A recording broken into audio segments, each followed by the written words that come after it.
Nous sommes à présent dans notre rubrique Instant Famille. Nous sommes avec le coach, formateur, consultant en développement personnel, en question d'entreprise et en question de famille, auteur de 13 livres, le révérend Aimé Prudence Dido, le révérend pasteur Aimé Prudence Dido. Je le reçois pour vous dans cet instant famille comme d'habitude.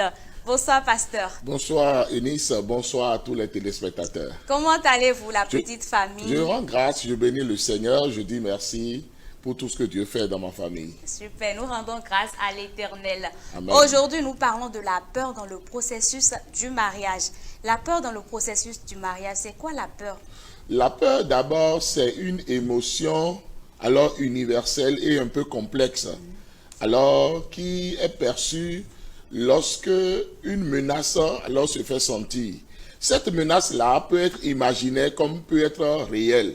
Et la peur se manifeste par l'anxiété, la terreur, le fait que la personne commence par avoir une respiration saccadée, le fait que la personne commence par transpirer. La peur se manifeste aussi par le fait d'être bloqué, de ne plus avoir de l'énergie pour faire quoi que ce soit. On n'est plus décisionnel, on laisse tout tomber, on s'assoit à la station de l'échec. Donc la peur s'exprime par plusieurs manières alors de faire. Et quand parle-t-on de peur dans le processus du mariage? On parle de peur dans le processus du mariage lorsque une personne hésite à s'engager, malgré que les conditions sont réunies. Malgré que l'âge est là, la maturité spirituelle est là, la maturité professionnelle est là, cette personne peut-être déjà a quitté sa famille et maintenant commence par normalement, alors devrait commencer par s'engager dans le mariage, par chercher un conjoint ou une conjointe, mais cette personne hésite, cette personne a peur de s'engager. Là, on parle déjà de peur dans le processus du mariage. Ou bien carrément, la personne s'engage, mais la personne ne veut pas entendre parler de mariage parce qu'il y a l'appréhension des responsabilités liées au mariage. Donc, c'est déjà, on a peur de cette famille nombreuse-là, de l'éducation des enfants, de tout ce que ça peut impliquer. Et là, ça fait frémir cette personne. Ça donne de l'insomnie à cette personne. Ça donne même, alors, des sueurs froides à cette personne. Déjà, il y a une peur qui s'exprime. Ou bien carrément, on a peur des dépenses liées au mariage, on a peur des dépenses alors dans le mariage, et on a peur de tout et on a peur de rien. On a tellement peur de beaucoup de choses. Est-ce que ce n'est pas de l'irresponsabilité? Non, en fait, ce n'est pas de l'irresponsabilité. C'est normal que, alors, quelque chose qu'on ne connaît pas, quelque chose qu'on n'a jamais eu à faire, donne un peu de peur. Et là, qu'est-ce qu'il faut faire? Il faut rechercher le secours divin. Il faut rechercher le conseil de ceux-là qui ont déjà franchi le pas, qui sont des experts en la matière. Il faut rechercher le secours d'un père spirituel, d'un coach, d'un mentor, ou bien même de sa famille, pour pouvoir rassurer cette personne, pour pouvoir communiquer avec cette personne. Cette personne a besoin simplement de l'aide, mais très souvent on ne le sait pas. Ah bon? Quelle aide pouvons-nous apporter à cette personne-là? Oui, la première aide qu'il faut apporter à cette personne, c'est déjà commencer par discerner sa peur. Ne pas brutaliser cette personne, ne pas mettre encore plus de pression sur cette personne pour dire, vas-y, décide-toi, voici une date butoir. Si tu ne le fais pas avant demain, c'est comme si tu es irresponsable. Ah non, nous on n'aime pas ça dans notre famille, nous on n'est pas des fuyards. Non, on n'a pas besoin de faire cela, mais on dit, on te comprend. Tu n'as jamais fait ça, c'est normal. Voilà maintenant, voici comment tu dois faire les choses. Calme-toi, détends-toi. On fait un travail de psychologue auprès de cette personne. Et là, cette personne se détend et se dit, bon, il y a plus de peur que de mal. Et on doit aussi aider cette personne au travers de la prière, au travers de la méditation de la parole de Dieu. Dire à cette personne que c'est Dieu qui a créé le mariage. Et c'est Dieu même qui va prendre soin.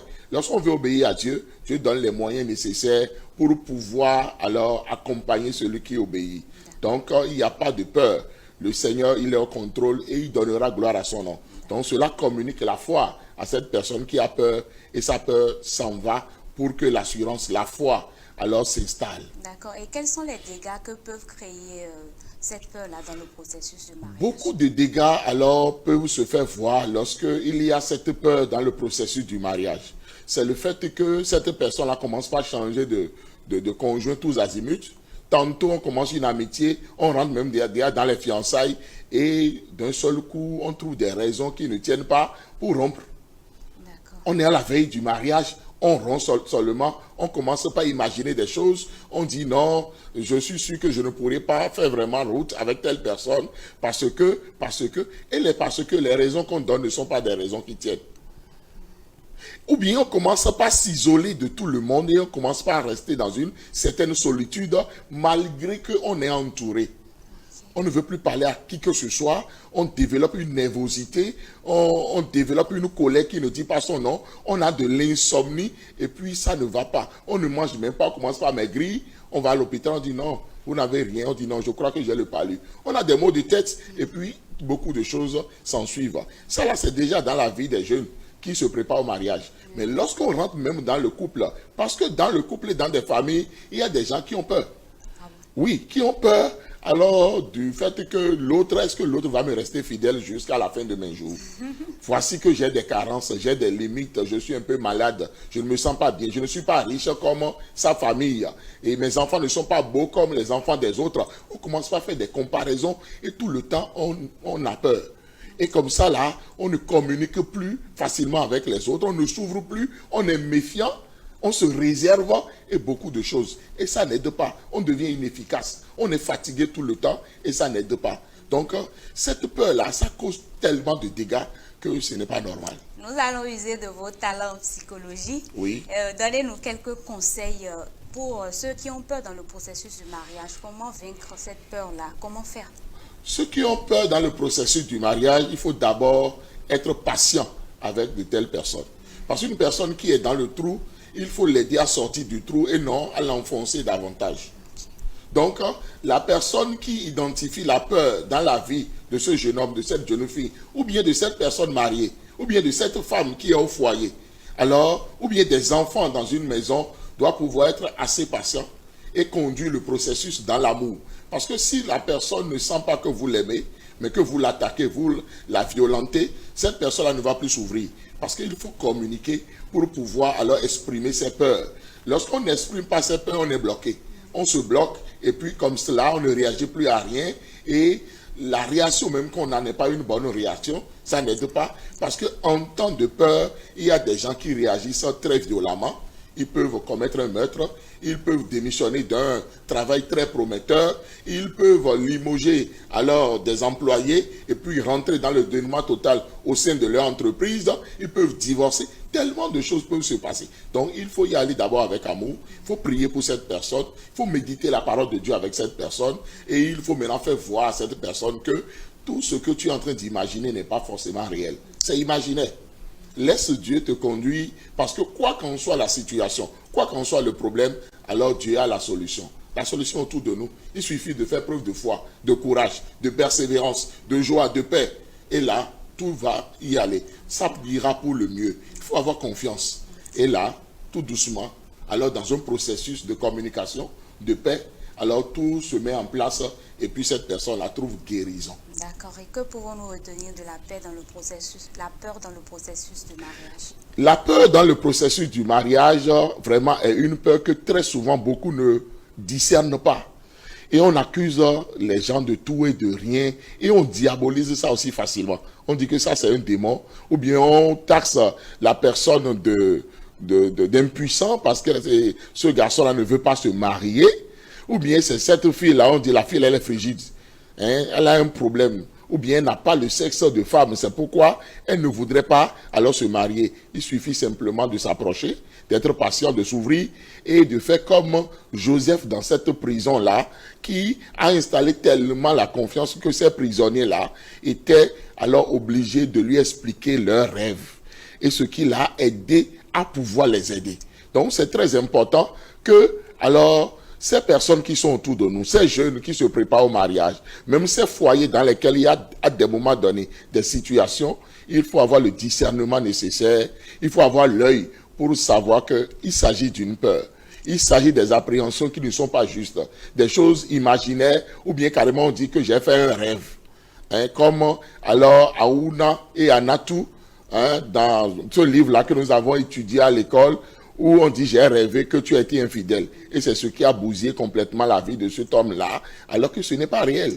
Donc, il y a tellement de situations comme ça qui arrivent dans la vie des gens et il faut pouvoir les accompagner, il faut pouvoir les aider, il faut pouvoir les faire descendre alors de leur peur pour que ces personnes-là soient rassurées. Et surtout, les accompagner par la prière, leur prêcher Christ. Parce que c'est Christ seul qui peut rassurer une personne. C'est Dieu qui connaît le cœur de l'homme et peut vraiment aider dans de tels cas. D'accord, faites-nous le résumé de tout ceci en langue locale. Et bien, il y a au récit. De no jeme de leji we no yedo alo we si afona de we bo ka si ni no so lo bo sunu vi de le tiyon e no do we obono do akwe obono do azo lo bono do ganjiro ku gbo be chuo e no si hu dasia nyonu vi de le tiyon no su ganji lo bono do no e na do bi chuo no si hu dasua no ntel tu e no do ka si diwe medin kana zeti bono na dao e kana si hu gbeto dagbedia e me gbeto nyanya de vlavo e me la komi so a et quand on a un peu au Badanoa, au Vimitole, né, Canada, bon, mais quand on a dit, ils ont l'air, on nous aimait, nous le boyons, nous John l'air, où il est nous, on terrorise, nous le bourreau, nous connaissons, et qu'on nous récit. Bon, si nous nous allons nous nous bonoglo, et la dame nous bonoglo, et la voix de mes démons bonoglo, bon, j'ai go, ou Jimno Jason Jeji, bon, il a récit, où il est les bisons. Mais donc, les gens de Wendo de les mêmes, d'assobo, d'assio, tu as récit les tirs, donc tel tout. Et comment si maintenant on a eu un an, l'autre tame, et quand si nous comptons qu'à nous badanois, au vimiton, les gars, c'est Roussoua, nous avons pour le bébé, on a pour ya, bon, ben, nous, mais il faut des cambios, mais des le bon, question noire, ou quand on dit dans l'ongolo, ben, on vous, ben, l'ongolo. Ben na dali saha medio lo bona ho komen medio e no veo don tel tout e nous e maman e no do mimo e no don kudro e no don wale when le bi ku no ikasi bon e ka wa do mo ne na blogbon e do na kwa lo du me do kasi di wele ton pe we nya ton pe sunu vi we nya nyunu we nya e o asu we nya si we nya vi we yin do hwen do me a do kasi no e no o jono de we yin lo bona ba me de le pon lo bo we no e ma note mo do a we ne no we no wa one e do na yin me de le bona se wan yin le bon c'est coucou le bon quoi là nous mener le bon do nous e wa do wa we nous le bon wa nous bo amo lewe no blog mo lo lewe no do na odi le bon do ma ho no me mo ho na ho de he le bon ma o ho he do ma we tu beto ma we blo mi si mi ma blo mi de le ne won lo de bu chigbon yo do to da ho gonje no zi do we blo mi we do to le ton won do mo jo na si do gbon bo na pa me one won no khasi ro won do de le medi nous restons besoin de les médias mais ne les tout notre mi do hudo Jésus ton et mi do hudo lobo na zeg besoin ton jono mao na tro mao na blo do mi tun so gudo mi ton mais kasi non fait di bo be kasi a so kran yon candidat nzezo e ka di omna iblo accident o de na ibon timbo eni o si kasi di weje e no de kwele bi kwenu na be asonti o covid mana le ka wadia e o mi na do ene le kere de ya mi niveau lobo ze ise mi ton so do mauchi ojo maudo no eni kla besoin mi ton le. Merci beaucoup, pasteur. Retenons donc. Merci beaucoup, pasteur. Retenons donc que la peur dans le processus du mariage est normale. Et dans ce cas, faites-vous aider. Si vous avez besoin d'aide, le révérend pasteur Aimé Prudence Dido est là et il vous laissera son contact tout à l'heure. En attendant, dites-nous ce que vous nous réservez pour le mois d'avril. Oui, dans quelques jours. Alors, le 1er avril commence une formation extraordinaire pour toute personne en couple. Cette formation-là, son thème, c'est sur les tueurs ignorés de l'amour dans le couple. 12 modules de formation. Et pour suivre mes formations sur WhatsApp, de partout sur la terre où vous êtes, vous pourrez vous inscrire à cette formation-là. Et si vous êtes même la personne la plus occupée de la terre, vous pourrez suivre mes formations simplement parce que chaque module est libéré par un audio de 20 minutes au plus. Et cet audio-là fait 48 heures dans la classe de formation avant que d'autres audios ne viennent. 48 heures de questions-réponses et c'est très important, c'est free. Vous pourrez vraiment suivre et ça fera du bien à tous ceux qui seront dans cette classe de formation. Mes autres formations, alors postées sur Telegram, sont toujours d'actualité. J'ai 6 livres qui sont toujours en promotion, alors contactez-moi et je suis consultable par rapport à tous les cas liés à la famille, liés aux entreprises, liés au développement personnel et c'est de cela qu'il s'agit. D'accord. Votre contact?